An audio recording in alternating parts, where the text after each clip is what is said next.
Kalau kalau Kang Cecep Mbak Ari mau nih, ada yang sekarang ini dalam masa pandemi juga ya, ini akhirnya diperhatikan, yaitu vitamin D. Oh ya, vitamin D. Kenapa orang rame-rame berjemur? Iya dong.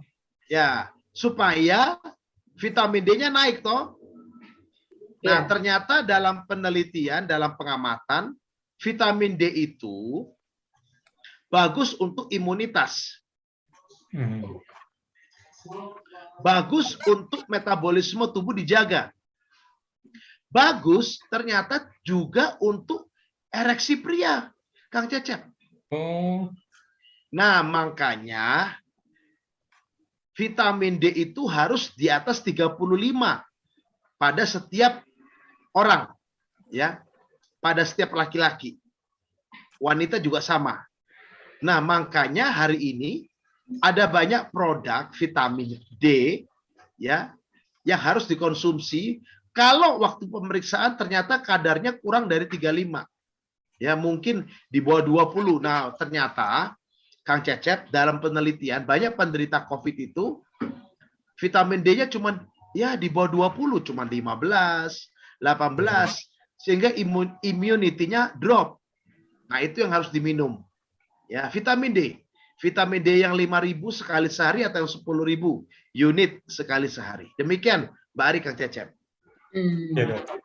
Baik, dokter. Ya, silakan Kang Cecep.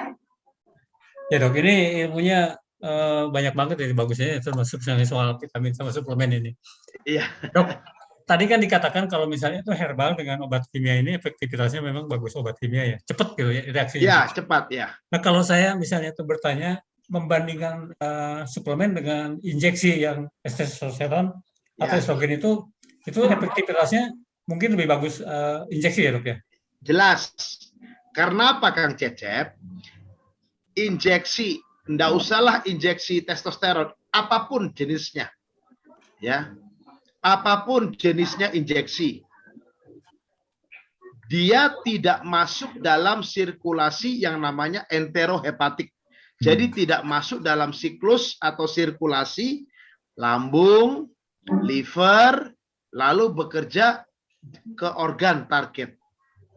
Kalau dia diinjeksikan, begitu dia masuk tubuh, contoh intramuskular, dalam otot dia diinjeksikan, maka dia akan langsung bekerja di organ atau target organ yang bersangkutan. Demikian kan. Oh iya, iya. Terus ini, Dok, tadi apa yang mau ditanyakan dulu?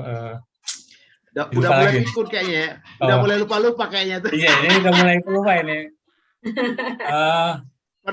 Perlu testosteron kayaknya ini. Itu jadi ingat nih, Dok. Kan tadi suplemen itu orang minum suplemen itu karena memang untuk melengkapi kekurangan ya, Dok ya? Ya. Yang tadi dijelaskan dokter. Nah, supaya tahu kalau misalnya itu tubuh kita ini memang perlu suplemen, itu indikatornya di tubuh kita itu apa, Dok? Jadi gini, makanya Kang Cecep, suplementasi kita harus tahu apa yang mau kita tuju. Nah, yang menjadi masalah tadi seperti Mbak Ari cerita, ada banyak orang menawarkan, sisi marketingnya jalan Mbak Ari, tapi sisi saintifiknya nggak jalan. Begitu dia tanya, kerjanya bagaimana, tujuannya apa, isinya apa, bagaimana parameternya supaya saya tahu, gelagapan.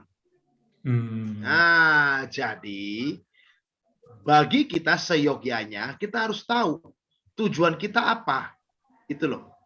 Makanya saya katakan tadi, suplementasi herbal untuk potensi kebugaran seksual itu tidak sembarangan. Ya. Makanya pentingnya di sini contoh. Kalau saya pribadi, saya memberikan golongan Tribulus terrestris. Kalau dia memiliki problem contoh ejakulasi bermasalah. Atau kita periksa DHEA-nya rendah. Ya. Atau kita melihat libidonya kurang atau swing mood-nya. Di samping testosteronnya rendah, maka kita berikan obat-obat yang atau herbal bisa kita berikan yang meningkatkan DHEA. Ya, seperti Tribulus terrestris. Demikian Kang Cecep. Iya, iya. Iya. Silakan Mbak Ari, ada yang bertanya nih. Iya dokter, ya Kang Cecep. Baik, dokter ini ada yang tanya. Dokter, apakah bisa suplemen-suplemen tersebut diminum bersamaan dengan obat-obat lain? Karena saya harus minum beberapa obat yang tidak boleh lolos setiap harinya. Gimana dok? Ya, obat jantung, obat diabetes, obat hipertensi itu biasanya tuh, ya, yang istilahnya wajib hukumnya pengencer darah, ya. Ya, obat jantung itu obat untuk ritme jantung, ya kan? Obat untuk yang namanya irama jantung, ya kan? Itu tidak boleh stop. Lalu pengencer darah atau hipertensi, obat diabetes, suplemen atau herbal itu adalah obat yang berasal dari alam, betul ya Mbak Arya? Nah, itu tidak dari kimia. Sebaiknya diminumnya pisah, ya, 1 sampai 2 jam lah setelah minum obat kimia. Kenapa? Yang pertama, obat herbal itu punya kandungan zat aktif, ya. Takutnya nanti begitu masuk ke dalam lambung dia bermasalah. Ya, bermasalah itu, atau yang namanya lambungnya perih gitulah Kang Cecep, Mbak Ari. Yang kedua, ada problem yang namanya interaksi obat. Nah, interaksi obat itu dapat terjadi bila 2 kandungan obat yang sudah atau yang di luar biasanya itu masuk. Ya, contoh, satu orang pria atau ibu-ibu biasa minum obat darah tinggi, diabetes sama jantung, tidak masalah ya Mbak Ari ya. Tiba-tiba dia minum obat herbal, suplemen. Hati-hati, ditakutkan bisa terjadi interaksi obat di sini. Demikian Mbak Ari.